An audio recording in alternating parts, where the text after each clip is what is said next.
Bienvenidos un día más a los estudios que estamos haciendo con el libro de Apocalipsis. Hoy día vamos a estudiar el capítulo 2 del versículo 1 hasta el versículo 7 en esta serie que se llama El fin de los tiempos.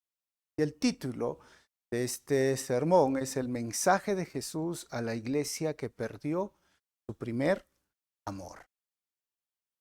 ¿Cómo se puede perder? Una cosa es que no haya olvidado, otra cosa es que haya perdido, otra cosa es que le han robado, no sé, ¿no? Pero vamos a ver en este estudio cómo y a qué se refiere el primer amor, pierde y cómo se puede recuperar. Pero también las 7 iglesias. Hemos visto en el estudio, en los estudios anteriores, que el número 7 en la numerología de la escritura escatológica es el número de la plenitud, de la perfección, y por eso tiene 7 iglesias. Y vamos a ir yendo iglesia por iglesia. Así que voy a leer, dice, escribe esta carta al ángel de la iglesia de Éfeso. Este es el mensaje de aquel que tiene las 7 estrellas en la mano derecha, el que camina en medio de los 7 candelabros de oro. Yo sé todo lo que haces. He visto tu arduo trabajo y tu paciencia con perseverancia. Sé que no toleras a la gente malvada. Has puesto a prueba las pretensiones de esos que dicen ser apóstoles, pero no lo son. Has descubierto que son mentirosos. Has sufrido por mi nombre con paciencia sin darte por vencido, pero tengo una queja en tu contra. No me amas a mí, ni se aman entre ustedes como al principio. Mira hasta dónde has caído, vuélvete a mí y haz las obras que hacías al principio. Si no te arrepientes, dice el Señor, vendré y quitaré tu candelabro de su lugar entre los. Pero tienes esto a tu favor: odias las obras malvadas de los nicolaítas, al igual que yo. Y todo el que tenga oídos para oír, debe escuchar al Espíritu y entender lo que Él dice a las iglesias. A todos los que salgan vencedores les daré el fruto del árbol de la vida que está en el paraíso. Vamos a orar. Señor, te doy gracias en este momento por tu palabra. Gracias por este tiempo. Háblanos a través de estos versículos. Usa mi vida para compartir tu palabra esta hora. En tu nombre, Jesús. Amén. Muy bien, bienvenidos. Recuerden que estamos estudiando Apocalipsis capítulo 2, versículo 1 al 7. Esta serie se llama El fin de los tiempos y vamos a ir a Apocalipsis versículo por versículo. Y el título de este estudio, de este sermón, es el mensaje de Jesús a la iglesia que ha perdido su primer amor. Hablamos de estas 7 cartas, cartas que fueron abiertas. Y vamos a hacer a manera de introducción en este momento a las 7 iglesias de Apocalipsis. ¿Cómo podemos nosotros hoy interpretarla? Uno, se puede decir que son iglesias existentes en la época de Juan, que son esas 7 ciudades. Por ejemplo, si nosotros estamos ahorita en Perú, ¿en qué región están estas 7 iglesias? Hay que ir al norte de África, hablando del Medio Oriente, y exactamente hoy día es el país de Turquía. ¿Cuál es la diferencia entre Turquía y Jerusalén? Miren, lo estoy marcando. El mar Egeo está ahí cerca y frente de las 7 iglesias, región de Asia Menor, y empieza con Éfeso, Esmirna, Pérgamo, Tiatira, Sardis, Filadelfia y la Odisea. Estas 7 iglesias donde Pablo estuvo 3 años predicando, y este mensaje tiene a estas iglesias una característica muy especial y que lo vamos a ver rápidamente. Primero, hay un elogio, hay una crítica y una exhortación y una promesa. Tenemos la iglesia de Éfeso, Esmirna, Pérgamo, Tiatira, Sardis, Filadelfia, la Odisea. ¿Cuál es el elogio a la iglesia de Éfeso? Que rechaza el mal, persevera y es paciente. ¿Cuál es la crítica a la iglesia de Éfeso? Que su amor por Cristo ya no es ferviente, perdió su primer amor. Y la exhortación: obra como lo hacías al principio en tu primer amor. ¿Cuál es la promesa? Si lo hacen, salen vencedores, comerán del árbol de la vida. ¿Cómo es a la iglesia de Esmirna, esas iglesias que les he mostrado en el mapa? Que no teme padecer. ¿Cuál es la crítica? No tiene ninguna, porque era la iglesia perseguida, y más bien les dice en exhortación: sé fiel hasta la muerte. ¿Cuál es la promesa? La corona de la vida les iba a dar por ser fieles. Ahora, la iglesia de Pérgamo es que mantiene la fe de Cristo, eso es el elogio. Pero ¿cuál es la crítica? Es que tolera las inmoralidades, la idolatría y las herejías, especialmente esa mujer Jezabel. O sea, había liderazgo de mujeres o pastoras mujeres. ¿Y cuál es la exhortación? Arrepiéntete. Promesa que si ellos lo hacen, el maná, disfrutarán del maná escondido y tendrá una piedrecita con su nombre. Y la iglesia de Tiatira, ¿cuál es el elogio? Su amor, su fe, su paciencia es mayor que antes. Pero la crítica es que tolera la idolatría y la inmoralidad, ¿no? Especialmente, como digo, Jezabel, el otro Balac. Y la exhortación, el juicio se acerca, que perseveren en la fe. ¿Cuál es la promesa? Que si lo hacen, regirán sobre las naciones y recibirán la estrella de la mañana. Vamos a la iglesia de Sardis. ¿Cuál es el elogio a la iglesia de Sardis? Algunos han mantenido la fe. ¿Cuál es la crítica? Que es una iglesia muerta, sus obras son muertas, son las iglesias que solo existen por existir. ¿Y cuál es la exhortación? Arrepiéntete y fortalece lo que queda. Y si lo hacen, la promesa es que los fieles, honrados, serán vestidos de blanco. Y la iglesia de Filadelfia, el elogio es que siempre persevera en la fe. A pesar de todo, crítica ninguna, y a pesar que son pocos, es un remanente. ¿Y cuál es la exhortación? Mantengan la fe y la promesa que hay un lugar en la presencia de Dios, un nuevo nombre y la nueva Jerusalén estarán ellos. ¿Cuál es el elogio a la Odisea? ¿Sabes qué? No hay ningún elogio porque es la iglesia terriblemente dana, tibia. ¿Cuál es la crítica? Que es indiferente y tibia. Tienen dinero, pero están desnudos. Vamos a ver ese tiempo de la Odisea. ¿Y cuál es la exhortación? Sé celoso y arrepiente. ¿Cuál es la promesa? Van a compartir el trono de Cristo si se arrepienten. Vuelven al Señor. Entonces, eso hemos visto que son las iglesias y hay ese patrón que vamos a ver que se va a dirigir tanto como elogio, crítica, la exhortación y la promesa, que fueron iglesias que estaban en esta región Asia, esta región donde, como les dije, Pablo pasó 3 años enseñando, predicando, que fue el lugar también donde el apóstol Juan pastoreó, ministró, y muchos dicen que María, la madre de Jesús, fue el lugar donde ella pasó los últimos días de su vida. Juan lo tuvo a su cuidado y ahí fue donde ella partió con el Señor, ¿no? Está en casa. Entonces, esa es una de lo que nosotros podemos ver en cuestión de interpretación. Pero también se dice lo siguiente. Estas 7 iglesias, como les dije, son iglesias existentes en la época de Juan, estas 7 ciudades, pero también son 7 etapas de la historia de la iglesia. Recuerden que esta es una interpretación. ¿Y cómo es esto? La historia de la iglesia a la luz de las iglesias de Apocalipsis. Por ejemplo, el año 33, que parte nuestro Señor, vemos a Éfeso. La palabra es ser una iglesia deseable y que data del año 33 al año 100. Y es una iglesia apostólica que predican, que evangelizan ahora y que pasa un tiempo de persecución, recuerdan. Pero la iglesia de Esmirna, y Esmirna significa mirra como un sacrificio, que data del año 100 al 313, es la iglesia sufriente y perseguida. Peores persecuciones sucedieron entre 100 y 313. Pero 313 Constantino lo hace parte de la iglesia. Estamos hablando de la historia de la iglesia a la luz de 7 iglesias de Apocalipsis. Surge la tercera iglesia, Pérgamo, que la palabra Pérgamo significa matrimonio, es donde la iglesia se casa con el Estado. Y desde el año 313 al año 590 es la iglesia corrupta por el Estado, de donde surge el papado y surge la iglesia católica, el rosario, el culto a los muertos, etcétera, que antes no había. Y el año 590 a 1517 representa la iglesia Teatira. ¿Y qué significa Teatira? Sacrificio continuo. Y es la iglesia católica en su auge, ¿no? Surgen los sacerdotes, los padres, el papa, la mariolotría, la adoración a los muertos o a las oraciones a los muertos, los santos, etcétera. Y del año 1517 al 1700 está representado por Sardis, que sería la quinta iglesia, y Sardis significa un remanente. Y es la iglesia católica frente a la reforma. Recuerden que Martín Lutero, el 31 de octubre de 1517, clava sus 95 tesis. Ahora, y la sexta iglesia es del año 1700 a 1900, que representa la iglesia de Filadelfia, que habla del amor fraternal.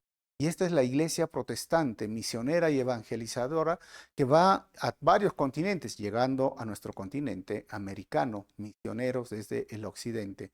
Y la última es la iglesia de la Odisea.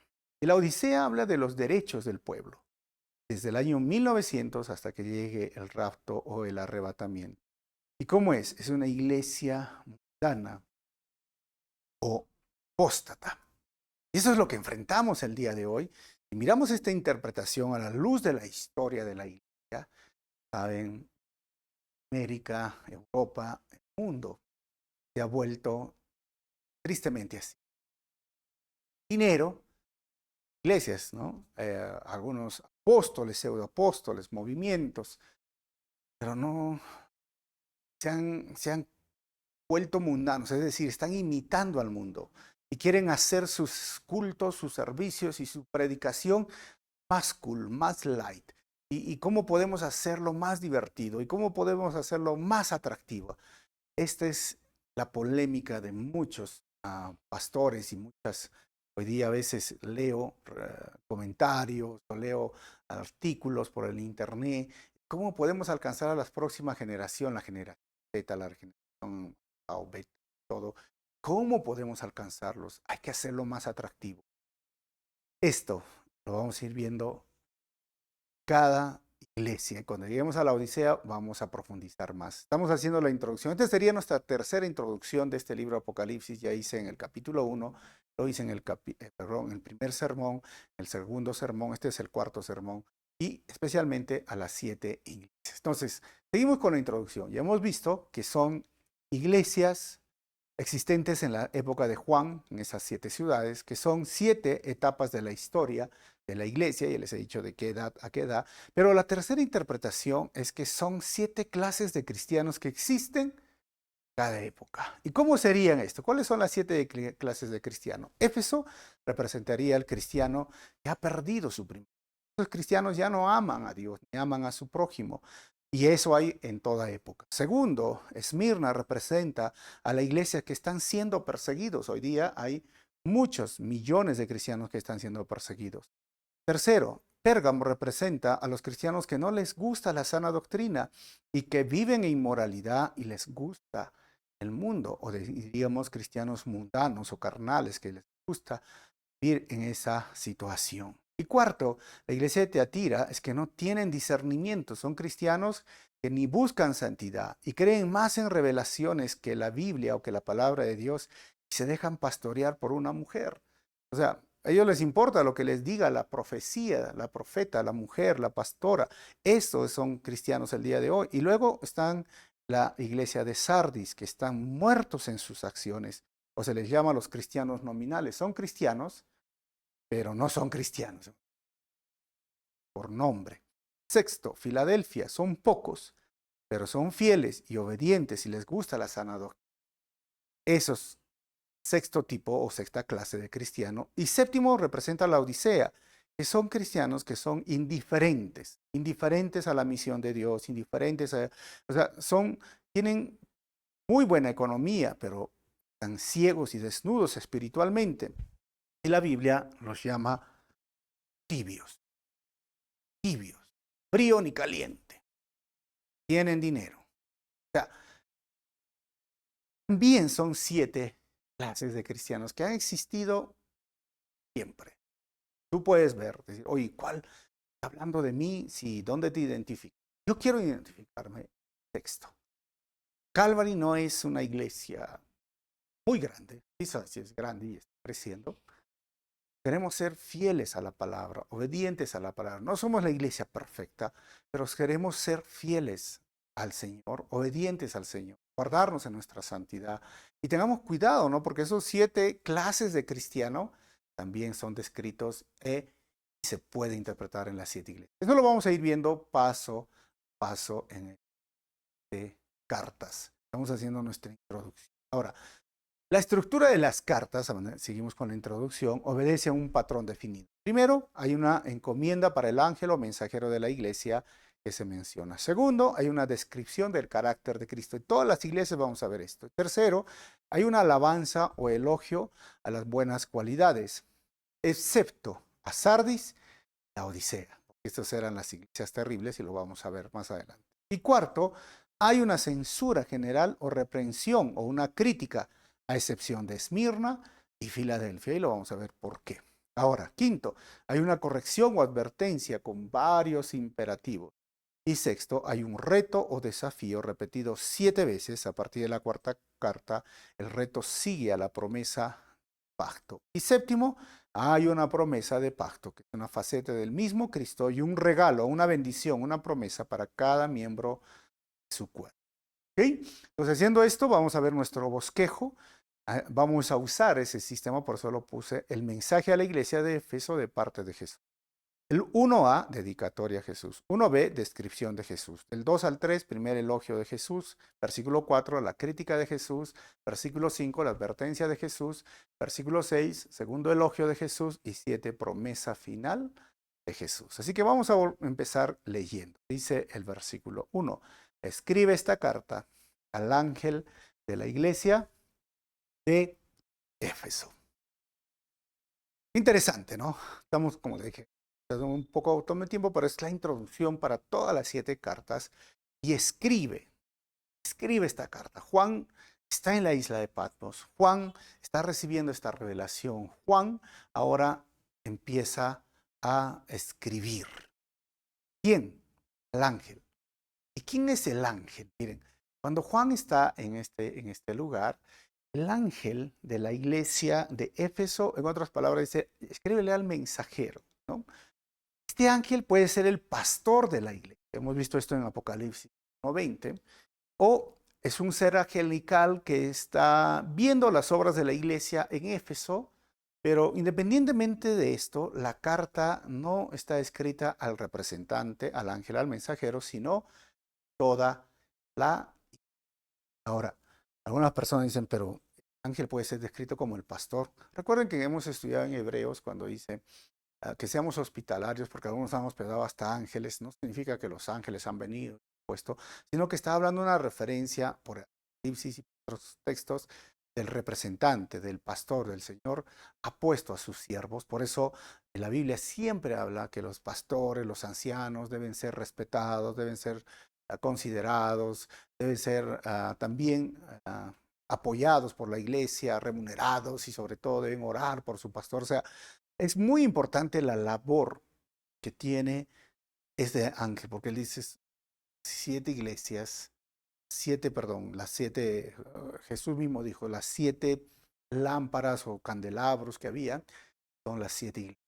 Y los 7 estrellas son los 7 ángeles de las 7 iglesias. Pero es interesante, ¿no? Cómo cuando él muestra esto, las estrellas están en su mano, o sea, él las sostiene. No es las estrellas que sostienen la mano. ¿Y a qué me refiero con esto? Es que los pastores se toman la iglesia en sus propios hombros y piensan que ellos son los que están haciendo, ellos son los que están obrando, yo estoy yendo, yo estoy obrando, cuando es al revés. Es Jesús quien sostiene esta iglesia. La iglesia es de Cristo, no es mi iglesia. Yo soy el cargado, el mensajero, no lo sé cómo puedan llamarlo, pero yo me sostengo en Cristo y tengo que aprender a sostenerme en Cristo. A veces hay pastores jóvenes que quieren hacerlo todo a sus propios esfuerzos, a su propia manera, cuando no entienden que la iglesia es de Cristo. Él murió por su iglesia y Él más bien nos tiene a nosotros. Ahora, ¿dónde es Éfeso? El día de hoy existe Éfeso, y está, como les dije, Turquía, el país de Turquía. Éfeso era la segunda ciudad más importante en este imperio. Pérgamo era la capital, pero el comercio, el dinero que tenían, y sobre todo había muchos juegos binacionales que había en ese tiempo. Éfeso lo tenía y era una ciudad que tenía mucho dinero, pero a la vez su economía era buena, había mucha religiosidad, mucho culto idolátrico a una diosa que se llamaba Diana o Artemisa, lo pueden recordar en el libro de Hechos. Este templo, si tú lo estás viendo, tenía 126 columnas de 18.5 metros de alto. ¿Sabes?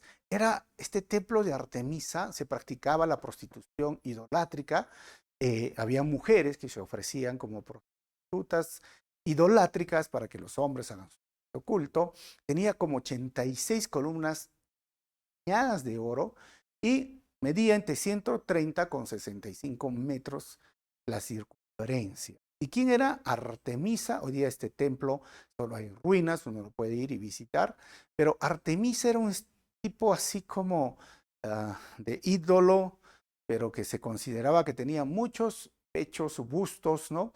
Y lo estoy poniendo ahora para que lo puedan ver como un tipo de meteorito, roca, y ella era la representante de esta ciudad, considerada la madre, entre comillas, ¿no?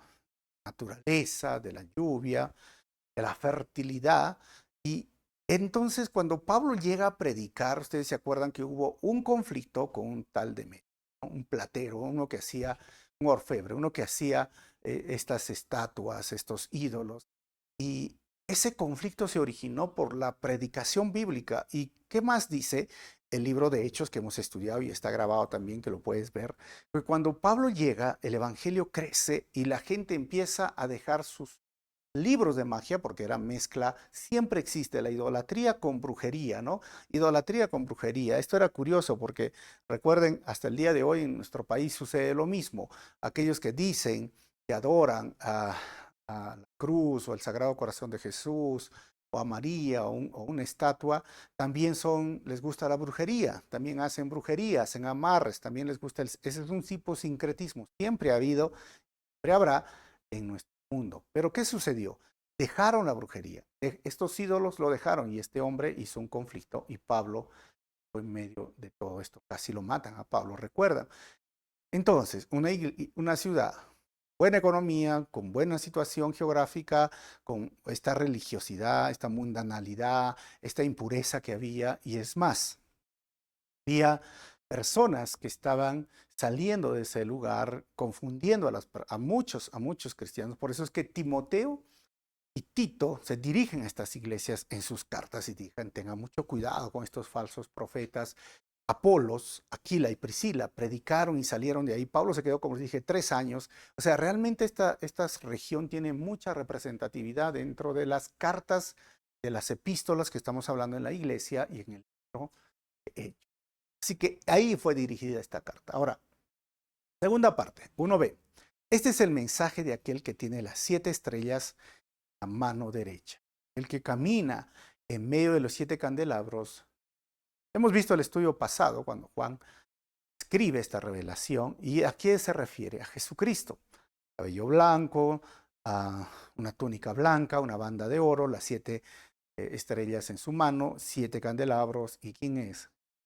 Una identificación de Jesús. Tercera parte, segundo del 2 al 3, el primer elogio de Jesús. ¿Qué pasa? Dice el versículo 2, yo sé todo lo que haces. He visto tu arduo trabajo y tu paciencia con perseverancia. Sé que no toleras a la gente malvada. Has puesto a prueba las pretensiones de esos que dicen ser apóstoles, ¿se acuerdan? Que dicen ser apóstoles, porque esto era la advertencia, pero no lo son. Has descubierto que son mentirosos. Cuando dice que he visto tu arduo trabajo y tu paciencia, la palabra paciencia es la palabra upomone.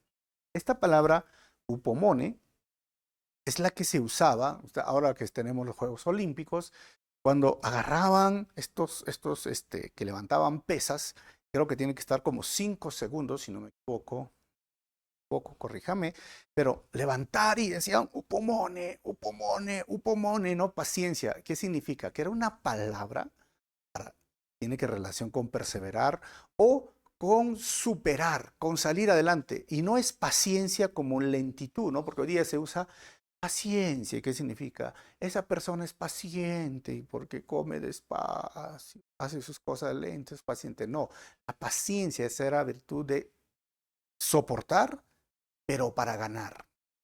Ser fuerte, pero ser para salir adelante. Por eso le dice, ha sido paciente, ha sido perseverante, y la palabra que tiene que ver con la perseverancia implica una resistencia constante, activa, voluntaria.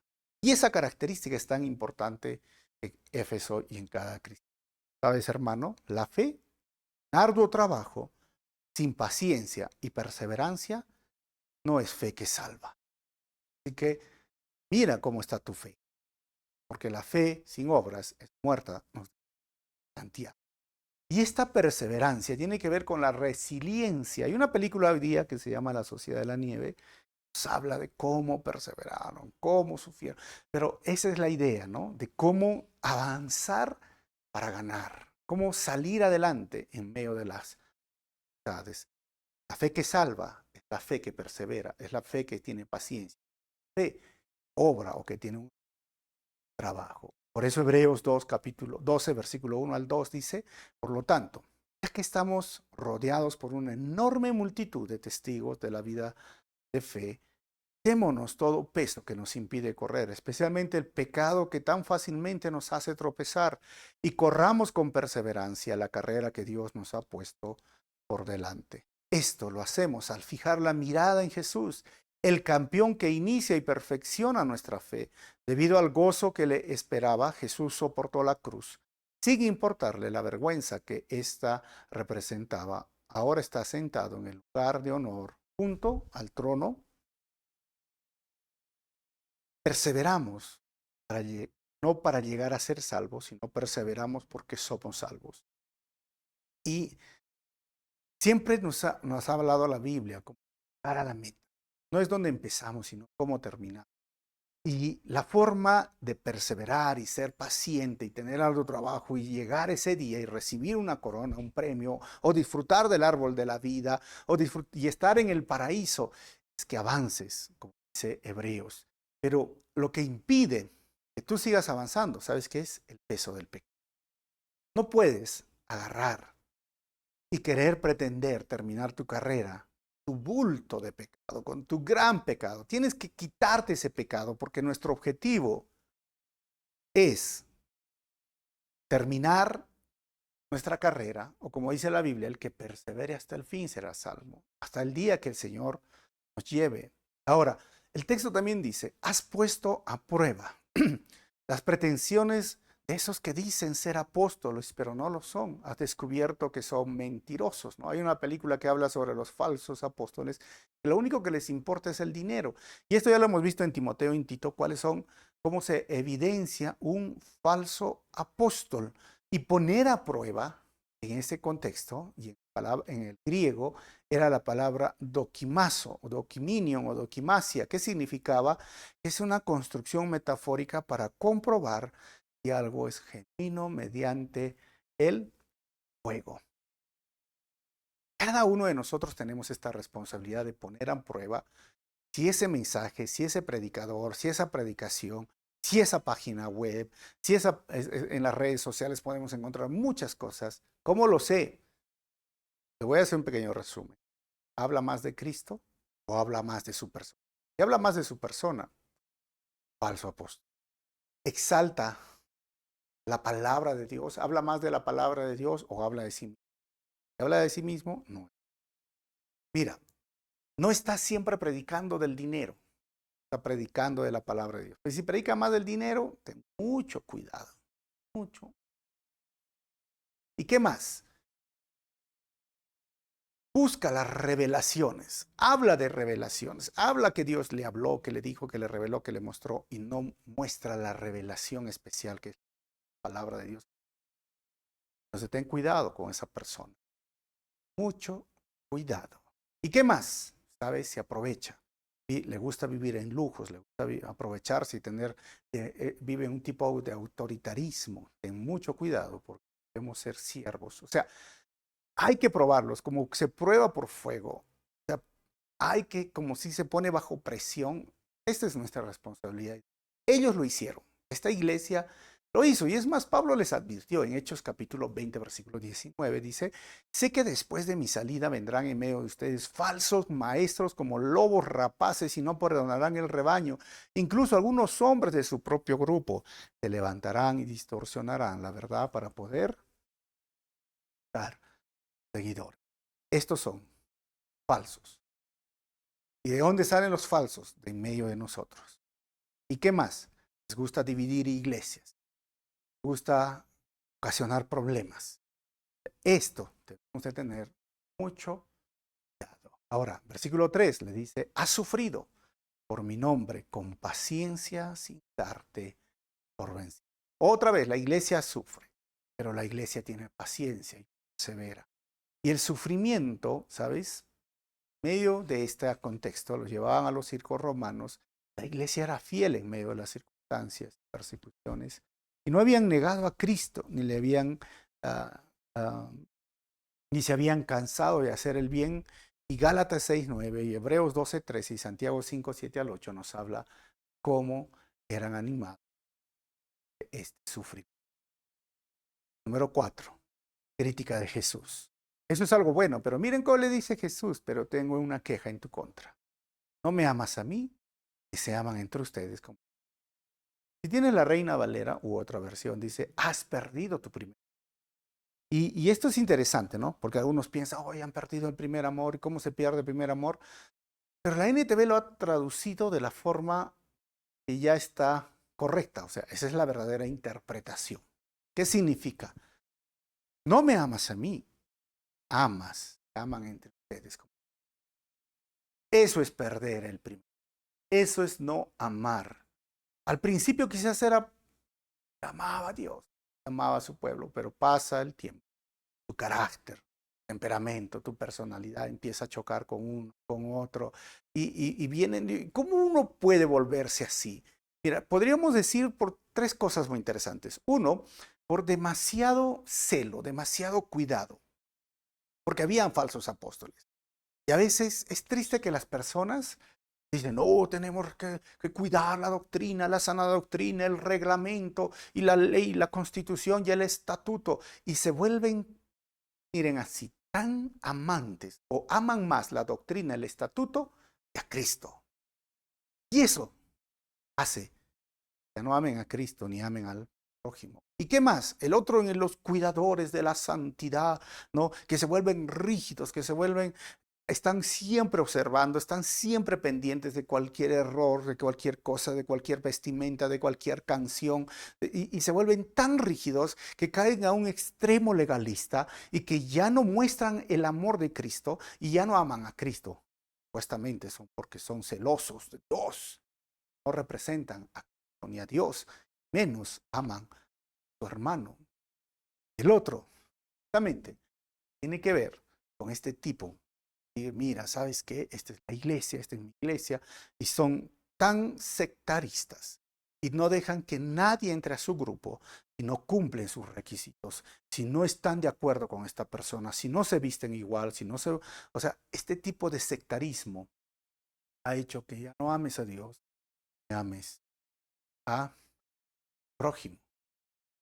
Ya entre hermanos se odian, ya no hay amor, ya no tienen cuidado entre ellos. Empiezan el chisme, la murmuración, las críticas. Empiezan a hacer a un lado a algunas personas que no les caen bien y empiezan a tener conflictos dentro de la iglesia. Esa iglesia era una iglesia que había perdido su primer. Ya no amaba a Dios ni amaba a su prójimo. O sea, como hermanos, no puedes decir que amas a Dios, no amas a su familia. No puedes amar a su familia, amar a Dios. Eso lo hemos visto en Primera de Juan claramente. Ahora, ¿cuál es la advertencia de Jesús? Mira, mira hasta dónde has caído. Vuélvete a mí y haz las obras que hacías al principio. Y si no te arrepientes, miren lo que dice. Si no te arrepientes, vendré y quitaré tu candelabro de su lugar entre las iglesias. En Lucas capítulo 16, versículos 17 y 19, nos habla del arrepentimiento. Nos habla de este hijo pródigo que llegó a comer con los cerdos. Y en ese momento él dijo, voy a cambiar manera de pensar, de vivir y de actuar. Y voy a regresar a mi padre. ¿Sabes? Su padre. Eso. Su padre estaba allí. Eso es. Si no te arrepientes. ¿Sabes? Esta historia de Lucas nos enseña que para arrepentirnos, lo primero que tenemos que hacer, ¿sabes qué es? Conocer que estamos mal. reconocer que hemos ofendido a Dios, reconocer que hemos roto los mandamientos de Dios, nos hemos ido en contra de Dios, hemos ofendido al Padre, nos hemos alejado de Dios. Reconocer que estoy mal, que reconocer que estoy viviendo en pecado, reconocer que mi vida no tiene sentido, no tiene propósito de existencia y que, sabes, estoy comiendo las migajas que me da el mundo, que pareciera algo rico, algo bueno, pero su fin es muerte. Hermanos, hermanas, para arrepentirnos, lo que tenemos que hacer es reconocer que hemos pecado. Hemos reconocer que hemos ofendido a Dios. Porque a veces es triste, personas dicen, no, pues ya pasó, no, ya sigamos adelante. Pero no entienden que su pecado ha ofendido a Dios, ha ofendido a la santidad de Dios, ha ofendido a otras personas y necesita reconocer esto. Y de una vez más, ¿qué más? Cambiar su manera de pensar en cuanto al pecado. ¿Y qué más? Cambiar su manera de querer otra vida y actuar bajo esa vida. Eso es lo que hizo el hijo pródigo, regresó. Cuando tú hagas esto, Padre te estará esperando con... Ese es nuestro Padre. Ya le dice, arrepiéntanse. Ahora, vuélvete a mí, es las obras que hacías al principio. ¿Y sabes qué? ¿Cuáles eran las obras que hacían al principio? Tengo preguntas para ti. ¿Tú recuerdas cómo solías pasar tiempo en su palabra? ¿Tú recuerdas cómo solías orar? ¿Tú recuerdas el gozo que tenías al juntarte con otros cristianos? ¿Recuerdas lo emocionado que estabas en contarles a otros acerca de Jesús? ¿Recuerdas eso? Eso era al principio. Quizás hoy día te has vuelto, como te dices, rígido, frío, lista, hasta que aman más estatuto, la doctrina que a Cristo. Vuelve tu primer amor. Ama a Dios sobre todas las cosas y ama al prójimo. Ahora, algunos dirán, yo no creo, pero mire, vamos a hacer algo sencillo, rápido, porque la hora nos gana. Algunos de los síntomas que nos permite identificar si hemos perdido el primero. Pregunto y a ver si le haces un check. La vitalidad espiritual, que es fruto de una comunión viva con el Señor, en este momento es reemplazada por una rutina doxa. Segundo, la espontaneidad y frescura espiritual es sustituida por las frases aprendidas. Muchas personas dicen, voy a orar, y ni oran. Y voy a leer, si conocen el floro cristiano, la jerga cristiana, pero está sustituido por frases aprendidas. Tercero, hay una pérdida de gozo en el servicio al Señor. Y cuarto, la vida de iglesia se convierte en algo monótono, mecánico, aburrido y carente de interés. Y van cuando pueden, sí, cuando pueden. Y las predicaciones de la palabra ya no nos dicen nada. Estos son síntomas de que estamos perdiendo el primer amor o han perdido el primer amor. ¿Qué más? Se coloca todo el énfasis en la sana doctrina. Se olvida el amor al Señor y a los hermanos, lo cual no sirve de nada, como dice 1 Corintios 13, 12. Sin amor no somos nada. ¿Qué más? El amor por los hermanos es sustituido por un espíritu crítico que nos lleva a censurar todo lo que hacen. ¿Qué más? Nos cuesta trabajo amarles, perdonarles o mostrarles misericordia. ¿Y qué más? Nos relacionamos únicamente con aquellos que nos caen bien, razón, lo que pensamos.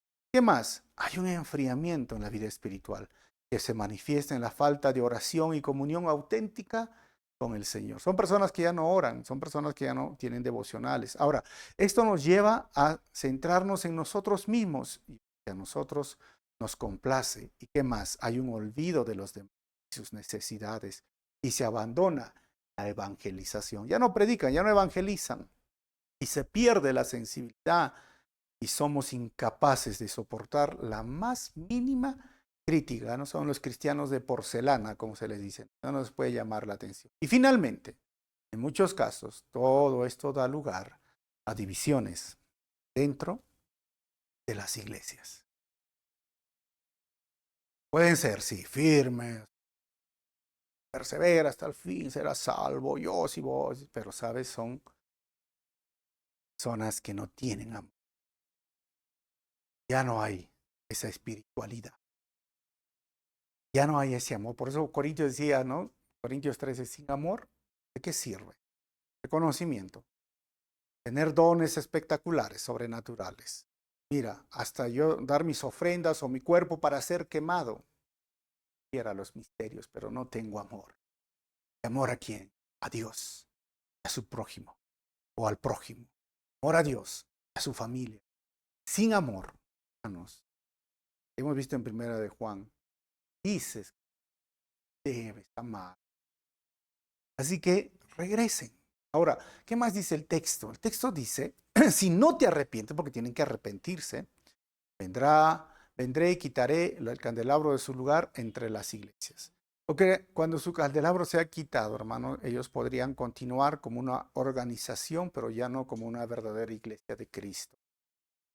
Será como esa iglesia de Icabod, donde la gloria se ha ido o ha sido desterrada, como de primera de Samuel 4. ¿Por qué?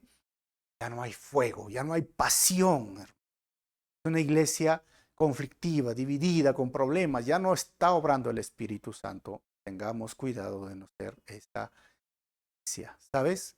Sin reconocimiento de pecado, arrepentimiento. Y sin arrepentimiento no hay avivamiento. Esto sucede. Tu iglesia está pasando esto. Si tu vida mismo, porque recuerda que les dije, ya son parte de la historia de la iglesia, pero también son iglesias. Están en la actualidad o también son personas, cristianos, clase de cristianos, ¿no? Que sí, como dije, pueden ser firmes como si son una columna en la iglesia, pero son problemáticos. No aman a Dios, no aman al prójimo, son legalistas, son demasiado amantes del estatuto, no aman a Cristo, demasiado amantes de la doctrina, entre comillas, pero no aman a su hermano. Damos mucho cuidado y arrepiéntanse, esa es la palabra. Pero sin reconocimiento de pecado. Porque Jesús mismo dijo, ese es el primer y segundo mandamiento. Si tú no reconoces que estás mal, hay arrepentimiento. Sin arrepentimiento no va a haber avivamiento en tu vida. Vamos a terminar, sexto versículo segundo, elogio de Jesús. Pero tienes esto a tu favor. Odias las obras malvadas de los nicolaitas al igual. Ahora, yo pregunto, ¿quiénes son los nicolaitas y cuáles son sus obras? Recuerden que esa doctrina de los nicolaitas también fue condenado en Apocalipsis 2:15 y en ese pasaje se relaciona la identidad o la idolatría. Pero vamos a ver algunos escritos de los padres de la iglesia. Por ejemplo, Ireneo estaba escribiendo al final de su segundo siglo, describe que él sabía de los nicolaitas que son los seguidores de Nicolás, quien era uno de los primeros ordenados al diaconado por los apóstoles, y ellos llevaban vidas de indulgencia sin restricción. Y el carácter de esos hombres es plenamente señalado en el Apocalipsis que estamos leyendo, el libro de Juan, al enseñar que es un asunto indiferente al practicar adulterio y el comer cosas sacrificadas a los ídolos. Esto es escrito contra la herejía en el libro 1, capítulo 26 de Padres de Nicea. Ahora, otro, Hipólito, un estudiante ireneo, estaba escribiendo a principios del tercer siglo, asoció a los nicolaitas con los gnósticos. Y él decía, hay sin embargo entre los gnósticos diversidad de opiniones, pero Nicolás ha sido causa de la combinación amplia y difuminada de estos hombres malvados. Él salió de la sana doctrina correcta y estaba en el hábito de inculcar indiferencias en cuanto a vida y comida. La refutación de todas las herejías es el libro 7, capítulo 24, volumen 5, página 100. Otro padre, mire, algunos han enfatizado los significados de las palabras que componen el nombre nicolaitas. Por ejemplo, Nicao, Laos, significa literalmente conquistar al pueblo. Y basado en esto, algunos puntos presuntuosos de reclamo de autoridad apostólica y del corazón que propone jerarquías y separa el clero de lo laico. Quizás los nicolaitas, hermanos, cumplieron todos estos aspectos al ser un sistema típico de gnosticismo idólatra inmoral, jerárquico, con misterios escondidos. Pero todo, Barclay dice, que es un intérprete del Nuevo Testamento, que los nicolaitas, como todos los engañadores que llevan al cuerpo de Cristo, proclaman que ellos no estaban destruyendo al cristianismo, que estaban presentando una versión mejorada y modernizada de ella. En otras palabras, lobos disfrazados de ovejas, distorsionando, tergiversando la sana doctrina, permitiendo lo inmoral, permitiendo lo místico, y hoy también hay personas así. Y es triste a veces, ¿no? Que los más rígidos, los que parecen más legalistas y firmes, a veces salen denuncias, pecados. Que tengamos mucho cuidado sobre esto. Miren, los cuales, dice, yo también aborrezco. Estas son palabras claras en cuanto a estos que vienen de nuestro Salvador, quien es tan rico en amor, quien quiere, hermanos, que fueran los nicolaitas, y sea lo que fuera que ellos hicieron o enseñaron, aprendemos algo sobre ellos de la opinión de Jesús. Aprendemos que el Dios de amor aborrece el pecado y quiere que su pueblo también aborrezca el pecado. En otras palabras, el Señor odia las obras malvadas. Hijo de Dios debe de odiar las obras malvadas.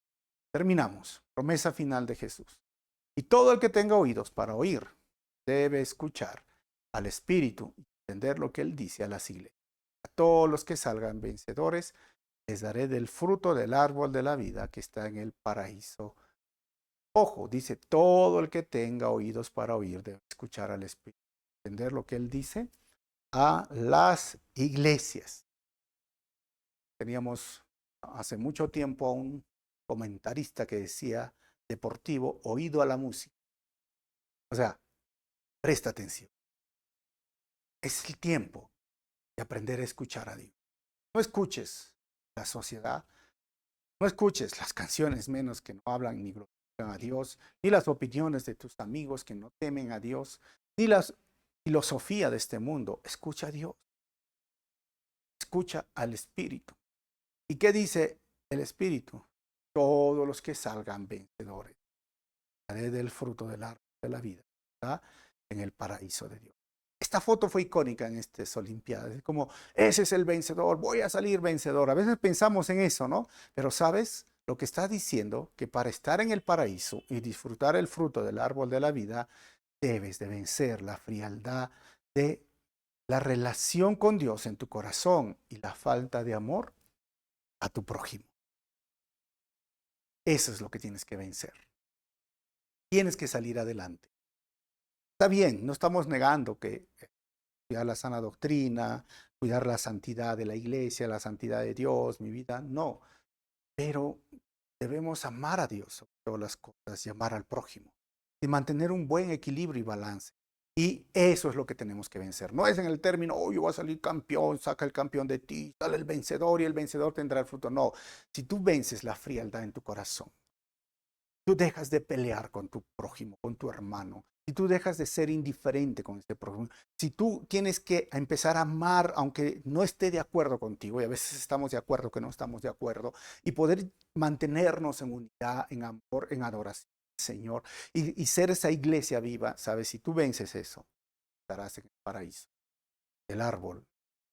Conclusiones finales.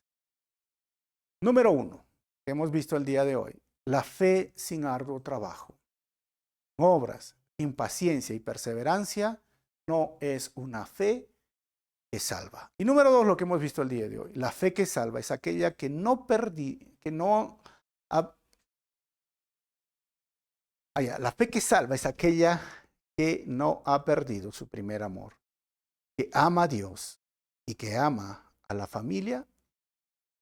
Y número 3, no se puede amar más la sana doctrina que a Cristo. No se puede amar más la rectitud y la disciplina que al hermano en necesidad espiritual o material. Y número 4, lo que hemos visto, para estar en el paraíso y disfrutar el fruto de la vida, debemos de ser vencedores de la frialdad de nuestros corazones. Quiero terminar preguntándote, ¿cómo está tu amor hacia ese hermano difícil de amor? Si esa persona que has tenido problemas anteriormente, ¿cómo está tu relación, pareja, pastor, con la iglesia? ¿Eres parte de la solución o eres parte del problema? Vence, darás paraíso, árbol, la vida. Amemos a Dios primero, amemos a Dios. Vamos a orar. Señor, muchísimas gracias por todo esto. Muchísimas gracias por tu palabra. Gracias por hablarnos a través de estos versículos. Cada día enséñanos Enséñanos cómo debemos vivir y haznos ver nuestros errores, cómo podemos corregirlos y sobre todo, salir vencedores, estar en el paraíso, estar de este árbol, del fruto del árbol. Gracias, Señor, por darnos. Gracias por amarnos a pesar de lo que somos. Mi oración es para las personas que están escuchando esta enseñanza y si tienen problemas, si tienen dificultades, que aprendan a amar, porque sin amor somos. Gracias, Señor. En tu nombre oramos así, amado Jesús. Amén. Mira, si el mensaje ha sido de bendición, pone un like. Y yo te quiero preguntar, ¿qué piensas de los nicolaitas? ¿Crees que hay algo parecido el día de hoy? Y otra pregunta, que es muy importante. ¿Qué piensas de perder el primer? ¿Necesitas oración? Escribe en los comentarios, me gustaría orar por ti y comparte este estudio con los que dar la palabra del Señor. Nos vemos. No olvides compartir por tus redes sociales y dar un like.